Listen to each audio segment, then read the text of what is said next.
तो जय माता रानी दोस्तों, कैसे हो आप सब। आशा करती हूँ आप लोग ठीक होंगे। आज हम सभी लोग आपके लिए लेकर आए हैं देवी गीत।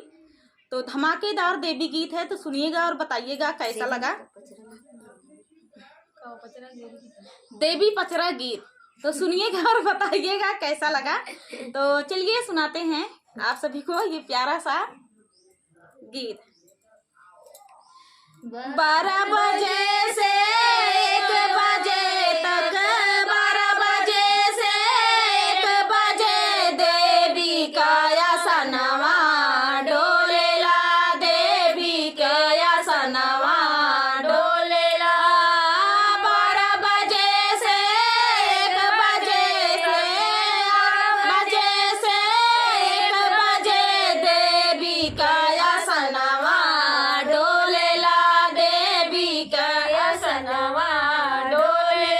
ब्रह्मा जी पूछे ओ मेरी मैया, ब्रह्मा जी पूछे ओ मेरी मैया, काहे काया सनवा डोलेला, काहे काया सनवा डोलेला।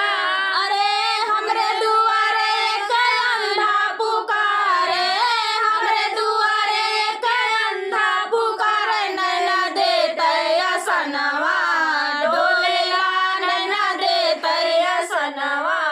डोलेला।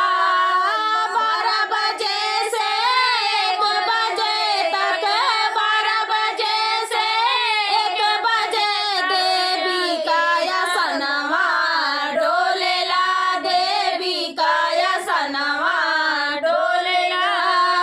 विष्णु पूछे ओ मेरी मैया, विष्णु पूछे ओ मेरी मैया, काहे काया सनवा डोलेला, काहे काया सनवा डोलेला।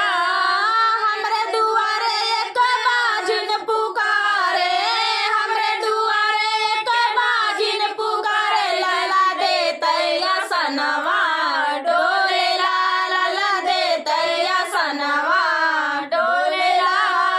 12 बजे से 1 बजे तक, 12 बजे से 1 बजे देवी का आसनवा डोलेला, देवी का आसनवा डोलेला।